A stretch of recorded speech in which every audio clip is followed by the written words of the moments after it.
네, 4박 5일 진통 끝에 여야 4당의 선거제와 개혁입법 법안들이 패스트트랙에 태워졌습니다만 갈등은 아직 진행 중입니다. 한국당은 장외투쟁을 다짐했고요. 민주당은 이제부터 열심히 협상하자 국회로 들어오라고 손짓하고 있습니다. 두 분 의원 모시고 갈등을 해결할 실마리 어떻게 찾을 수 있는지 지금부터 이야기 나눠보겠습니다. 박범계 더불어민주당 의원, 장제원 자유한국당 의원 두 분 모셨습니다. 어서 오십시오. 네, 반갑습니다. 안녕하세요. 안녕하세요. 자, 대직 끝에 오늘 나오신 거라서 몸도 좀 지쳐 계실 것 같고요. 오늘 이럴수록 좀 차분히 진행하도록 하겠습니다. 오늘 사회자 질문을 듣고 차분히 답변을 해주시면 감사하겠습니다. 일단 부탁을 먼저 드리고 시작을 하겠습니다. 자, 20대 국회는 죽었다. 한국당 여전히 물러서지 않겠다. 이런 입장입니다. 의원총회에서 삭발한 분도 등장을 했고요. 싸우자는 구호가 이어졌습니다. 영상 먼저 보고 오시겠습니다.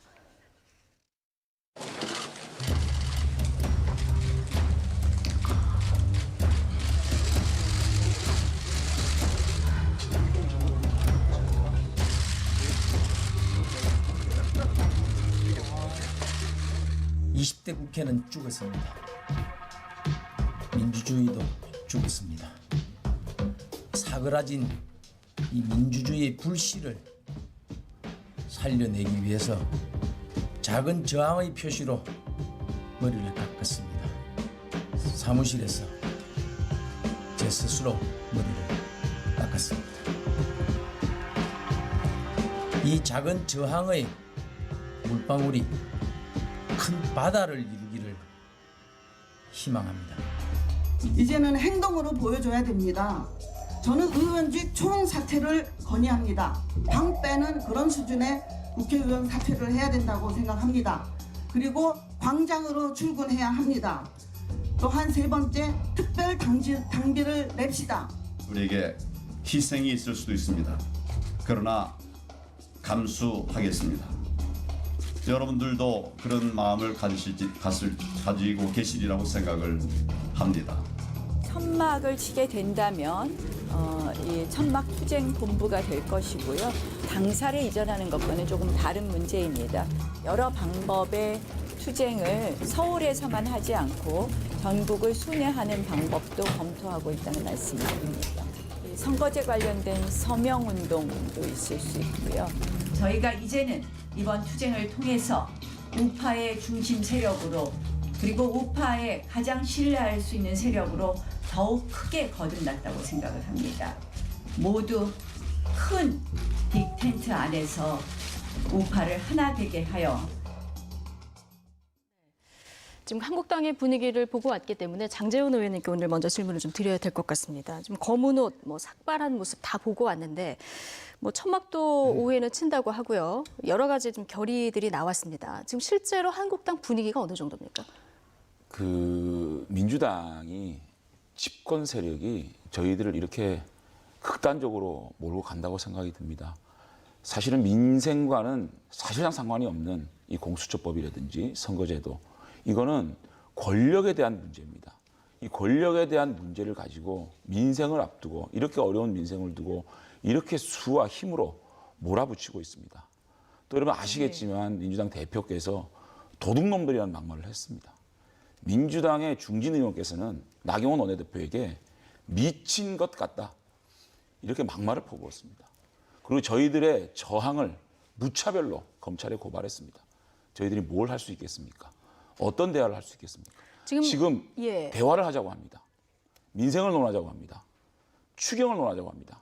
뺨 때리고 같이 일하자고 합니까? 저희들은 지금 현재 상황에서 국민들의 목소리가 양비론으로 흐르는 느낌을 가지고 있습니다. 그렇기 때문에 국민들을 직접 만나서 이게 왜 잘못됐고 왜 우리가 저항할 수밖에 없는지를 알릴 수밖에 없지 않겠습니까? 그렇기 때문에 극한 투쟁을 할 수밖에 없다, 이런 말씀을 드립니다. 오후에 한국당도 기자회견도 예정이 돼 있기 때문에 이 부분도 좀 지켜봐야 될 것 같은데요. 지금 들으셨듯이 굉장히 한국당 반발이 거센 상황이거든요.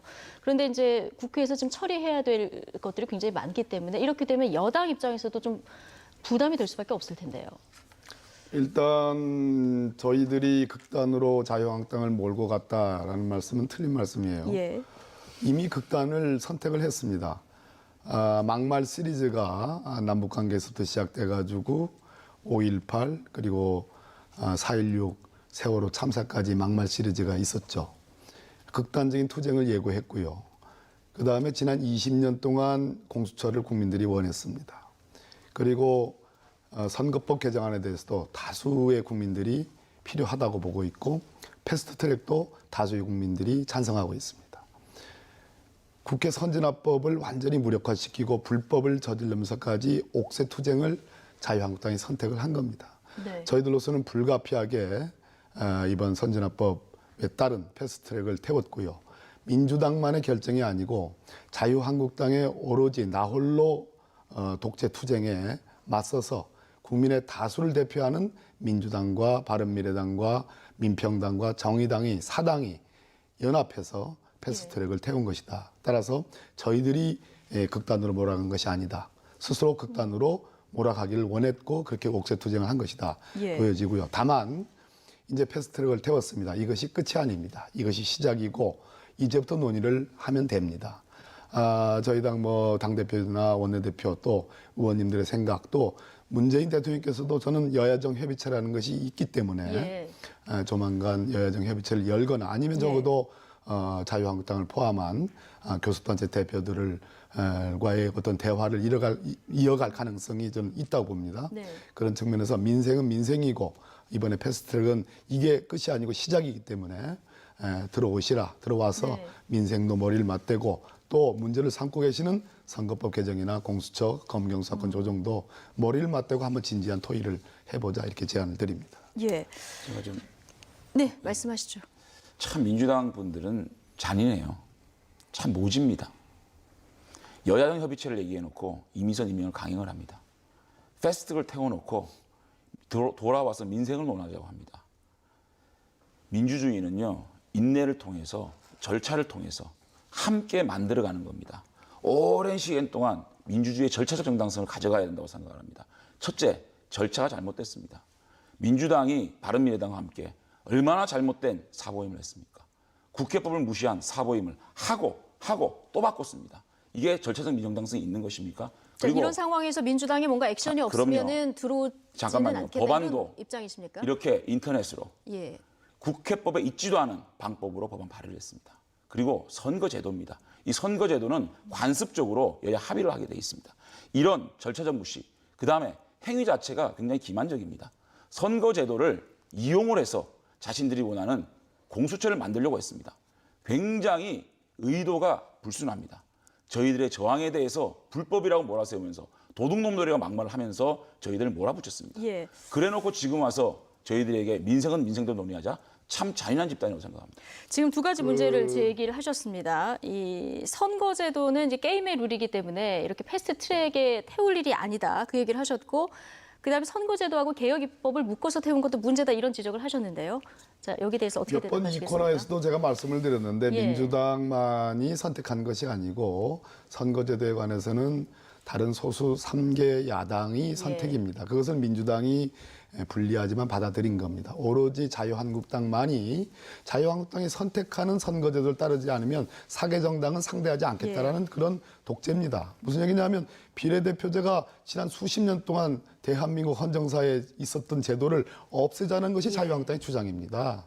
연동형 비례대표제를 논의하자는 정도가 아니고 완전히 없애자는 정말 제가 보기에는 막가는 그러한 선택이기 때문에 그것을 사개 정당이 어떻게 그걸 절충을 하겠습니까? 또 사보임 문제를 말씀하시는데 나경원 원내대표로 바뀐 이후로도 사보임이 70회나 있었습니다. 작년 연말에 운영위 아시죠?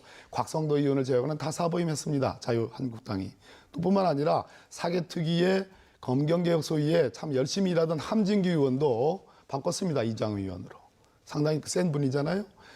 그런 측면이 있고 또 의안 접수를 전자 접수 그거 국회 사무처리 규정에 있는 겁니다. 예. 법 규정이 있는데 아무도 몰랐습니다. 이번에 의안과를 완전히 접수하고 직원들도 감금하고 심지어 들어가는 팩스조차도 지금 탈취한 거 아니겠습니까? 그런 상태가 되니까 저희들이 혹시 이 대명천지 21세기에 정말 오프라인 접수만이 없는가 다른 방법이 없는가라고 찾아보니까 온라인 접수가 있는 거예요. 그래서 전자방식으로 접수를 한 거예요. 그게 뭐가 문제입니까?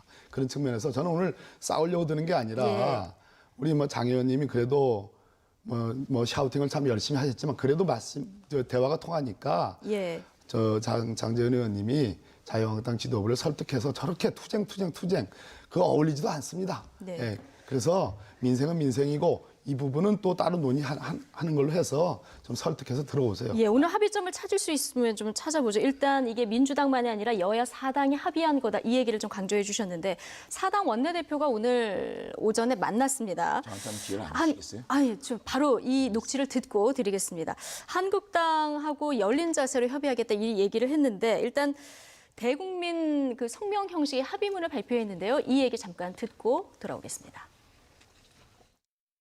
최근 국회의 불미스러운 모습에 대해 국민 여러분께 죄송하다는 말씀을 드립니다.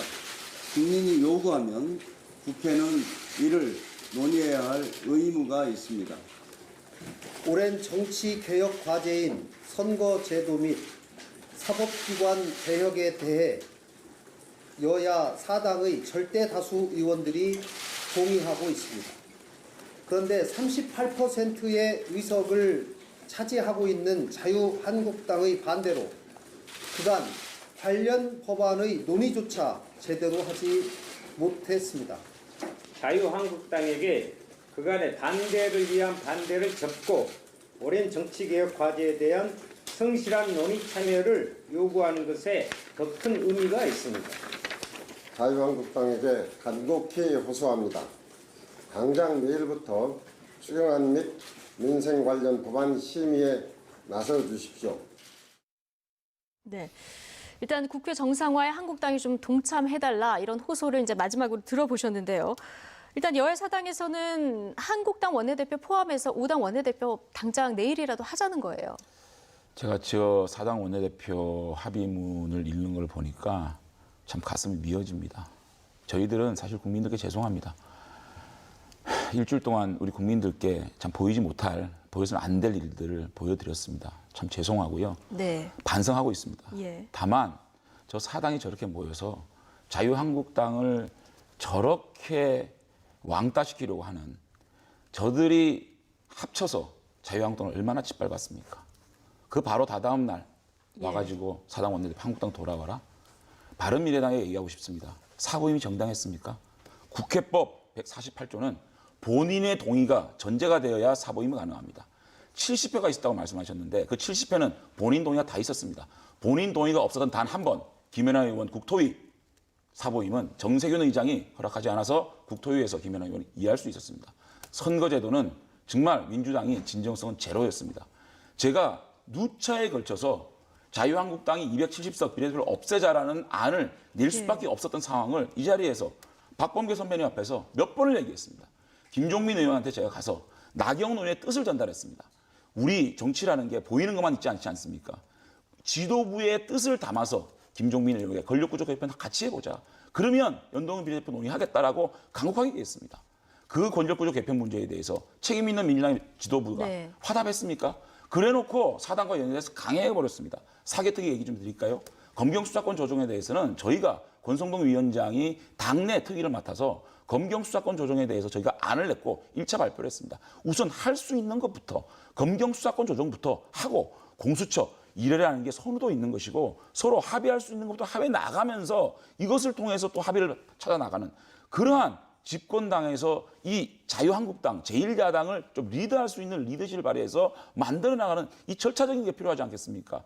무조건 자유한국당이 발목 잡는다고 그렇게 폄하하고 매도하면서 일방적으로 끌고 간 거 그래놓고 4당이 원내대표가 마치 고고한 것처럼 자유한국당 돌아와라 논의하자. 너무너무 기만적이고요. 정치가 이래서는 안 되죠. 예. 장재현 의원님, 예, 한 가지만 좀 물어보고 기회를 드려도 되겠습니까?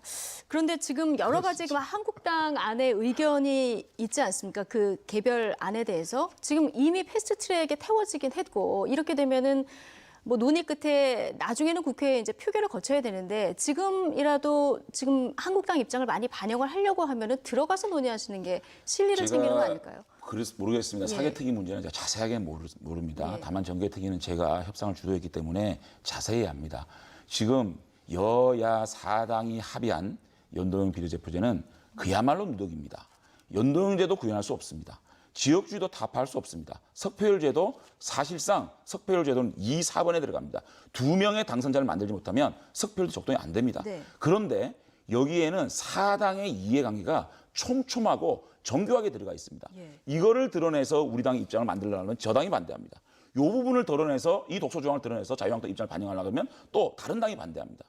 연동형을 좀 더 높이려고 그러면 정의당이 반대하고 연동형을 좀 낮추려고 그러면 정의당이 반대하고 연동형을 좀 높이려고 그러면 민주당이 반대합니다. 이런 구조 속에서 저희가 정개특위에서 아무리 자유한국당의 입장을 얘기를 해도 이렇게 촘촘하게 설계된 이 사당의 합의문을 저희들이 드러낼 수 있는 여지 자체가 없습니다. 그리고 이분들은 최대 330일 이후에는 자유한국당의 입장을 전혀 고려하지 않고도 직권 상정할 수 있는 무기를 가지고 있는 겁니다. 예. 저희들이 무슨 논의를 어떻게 할까요? 한국당 의견을 개진할 공간이 없다 이런 얘기를 지금 해주셨거든요. 이게 틀린 얘기죠. 네. 시차가 나지 않습니까? 한번 거슬러 올라가 볼까요? 작년 12월 15일 날 나경원 원내대표가 참여하는 5당, 우리나라에 있는 모든 교섭단체의 대표들이 합의를 했어요. 연동형 비례대표제 도입을 위한 구체적인 안을 논의한다라고 되어 있습니다. 그것을 정말 헌신짝 버리듯이 내팽개친 데가 자유한국당입니다. 지금 장재현 의원님이 지금 당장 이 시점에서 우리는 연동형 비례대표제를 논의할 수 있었다라는 그런 취지의 발언, 또 검경수사권 조정이나 공수처도 논의할 수 있었다라는 그런 취지의 발언은 패스트트랙을 태운 지금 이 시점에서의 발언이지 지난 12월 15일부터 수개월 동안 그런 자세가 있지 않았습니다. 즉 자유한국당이 원하는 선거제도가 아니고서는 어떠한 방식의 여야 4개 정당이 합의하는 것은 절대로 고려할 수 없다라는 그러한 옥새투쟁이었습니다. 그런 자유한국당을 상대로 말 그대로 민주당 집권 여당과 나머지 3개 야당이 그런 합의를 한 겁니다. 그것이 이번 패스트트랙의 본질입니다. 그래서 저는 어불성설이라고 생각되고 지금이라도 그런 마음이 계시다면 패스트트랙이라는 것이 이제부터 논의를 하는 것이고 앞으로 최대 330일의 기간이 있어요. 적게는 제가 보기에 한 180일 정도의 기간이 있습니다. 지금 논의에 들어오시면 됩니다. 또 검경수사권 조정이나 공수처 같은 것도 저는 자유한국당은 손해를 봅니다. 패스트트랙, 연동형 비례대표제. 네. 그러나 민주당이 지난 20대의 총선 득표율로 놓고 보면 민주당이 가장 손해를 봐요. 그런 측면에서 연동형 비례대표제에 대한 반발이라는 그런 포장을 하고 있지만 저는 실상은 공수처 도입에 대한 반발이 더 크다고 봅니다. 저 개인적으로는. 예. 들어보세요. 이유는 이겁니다. 잠시 후에 기회 공수처는 드리겠습니다. 예. 문재인 대통령의 1호 공약과 다를 바 없습니다. 그리고 돌아가신 고 노무현 대통령께서 참여정부 때부터 추진한 겁니다. 국민의 80% 이상이 지지를 받습니다. 예. 이것이 통과되면 말 그대로 문재인 정부의 성과요 업적이 됩니다. 제가 보는 자유한국당의 태도는 어떠한 경우에도 문재인 정부와 집권 민주당에 어떠한 성과를 내지 못하게 하겠다. 그래서 무능한 정부로 가겠다는 좀 프레임에 다를 바 아니다라고 생각합니다. 그런 측면에서 지금 뭐 논의할 수 있다고 하지만 이제라도 늦지 않았습니다. 민생은 민생이고 그 부분은 그 부분입니다. 따로 투트랙으로 논의의 장을 얼마든지 만들어 드릴 테니까 들어오시라고 저는 말씀드리고 싶습니다. 지금 선거제에 한국당이 강한 반발을 보이고 있지만 실상으로 들어가면 공수처 반대가 더 클 것이다 이런 저는 얘기를 하셨는데 저렇게까지 해석을 할 수 있나 놀라워요. 역시 정치를 오래 하셨는지 그것은 모르겠지만 좀 그렇게 오래 자유한국당 저랑 비슷하게 하셨네요. 보니까. 그런데 자유한국당의 정치적 의도를 저렇게 가공해서 얘기할 수 있는지 저희들은 생각도 안 하는 얘기를 하시고 계십니다. 자, 저희들이 공수처에 대해서 여야 5당 합의문이 있었습니까? 공수처는 원래 반대했던 겁니다. 반대한 이유는 좀 이따 설명하고요. 단 5당 원내대표들이 했던 거는 연동형 비례제도를 해보자라는 합의지 않습니까? 그 합의에서 지키지 않았다는 말씀에 대해서는 제가 수용하고 좀 말씀을 드리겠지만 공수처를 지금 합의를 안 했는데 우리가 공수처를 당연히 하기 싫었습니다. 그럼 분명히 말씀드리고요. 선거제도의 합의 정신은 뭐냐?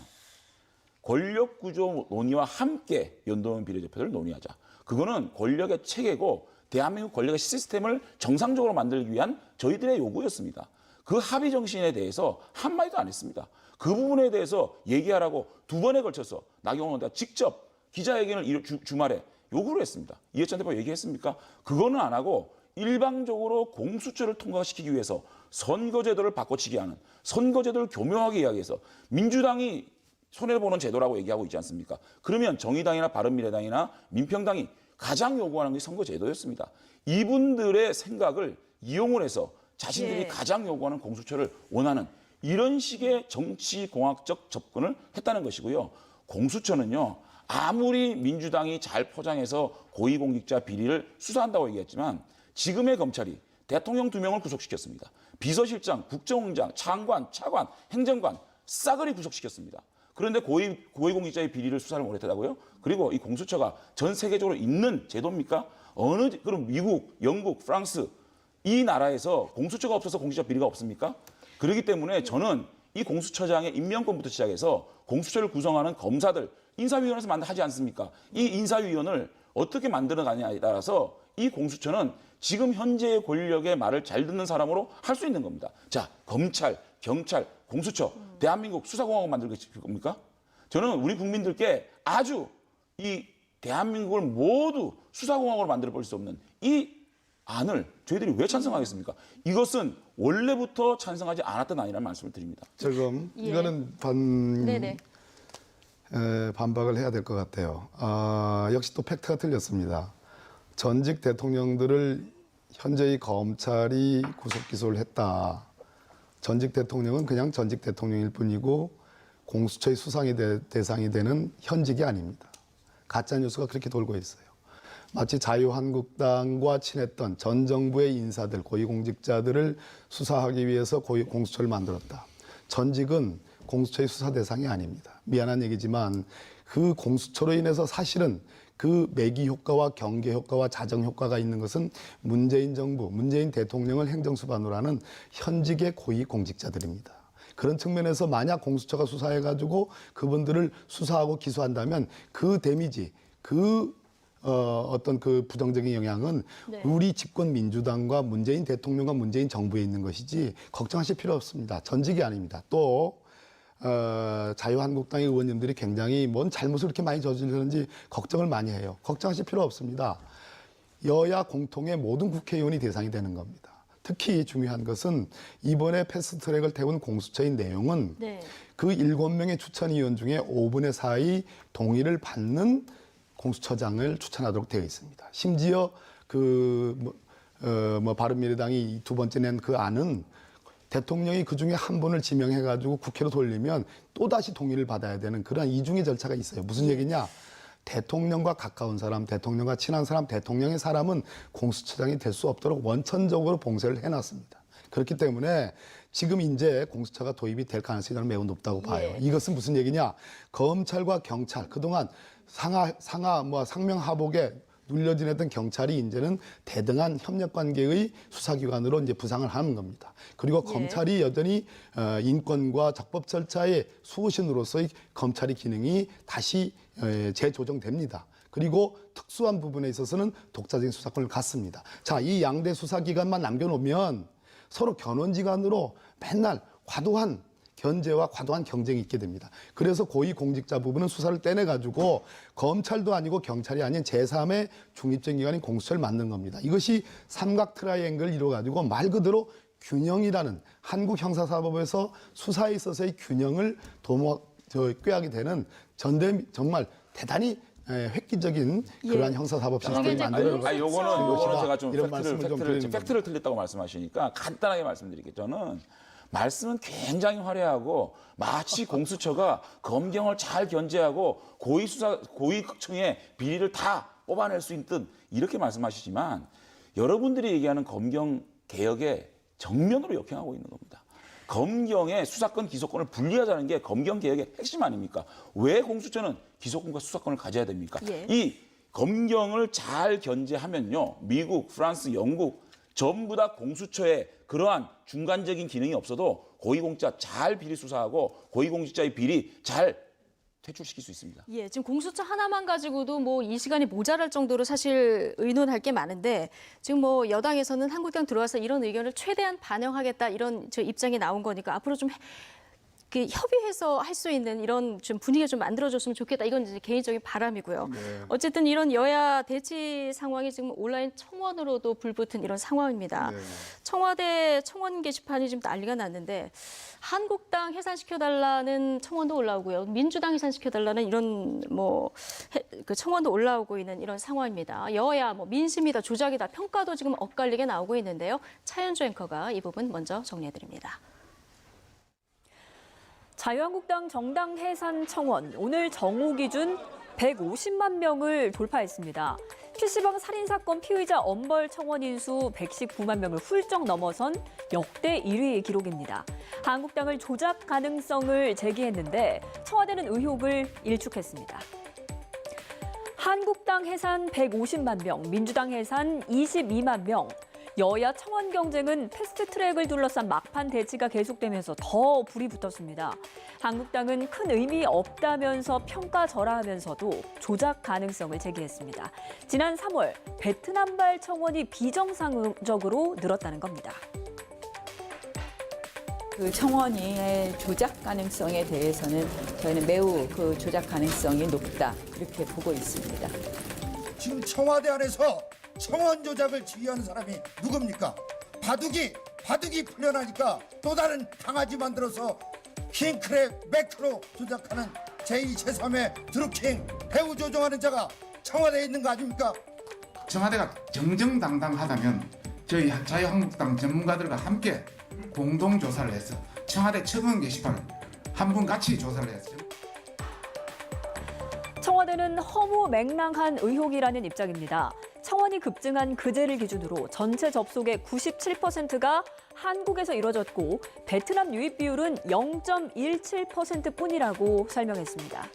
또 지난 3월 한 달 동안의 접속 통계를 보면 베트남에서 유입된 접속은 3.5%에 불과했고 대부분 베트남 언론이 가수 승리 사건을 보도하면서 청원 게시판을 기사에 연결해서 생긴 거라고 설명했습니다.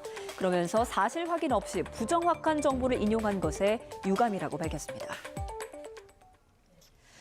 뭐 제1야당을 진짜 해산하라고 국민들이 이런 뭐 청원을 올리게 하겠습니까만은 어쨌든 뭐 직접적인 의사 표시의 뭐 한 부분인 것도 또 한편으로는 맞는 일입니다. 지금 한국당에서는 조작 의혹을 지금 제기를 했는데 들으셨겠지만 모르고요. 예. 저는 대꾸할 가치가 없고 대꾸할 가치가 없다. 참 웃기고 한국당에서 나온 얘기들 조금 전에 들어보셨는데요. 아니, 자유한국당 의원들이 말씀하시는 거 무슨 예. 말씀할 수 있죠. 네. 하도 이상한 일이니까요. 대한민국 국민의 33%가 지지하는 정당입니다. 이 정당을 청와대에 해산 예. 청원한다고 해산이 됩니까? 이렇게 자유한국당을 비판하고 자유한국당을 지지하지 않는 분들이 정치적 여론몰이하는 이 하수구로 이 청와대 청원 게시판을 이용하고 있는 네. 이 부분에 대해서 제가 무슨 논평을 하고 제가 또 이게 뭐 정말 좀 웃기고 굉장히 유치한 일이다. 정말 이런 것들이 참 이런 식으로 청와대 청원 게시판에 올라가서 자유한국당 청원 해산해 주십시오. 참 유치하고 웃기는 일이라고 생각합니다. 예. 그렇지만 뭐 또 웃다가 잠깐만요. 그렇게 웃다가 우는 수가 생깁니다. 얼마나 놀랬으면 킹크랩의 매크로까지 얘기가 나옵니까? 소위 정책위원 의장의 발언으로 제가 참 개탄에 맞지 않는 것은 청원권이라는 것은 헌법상의 권한입니다.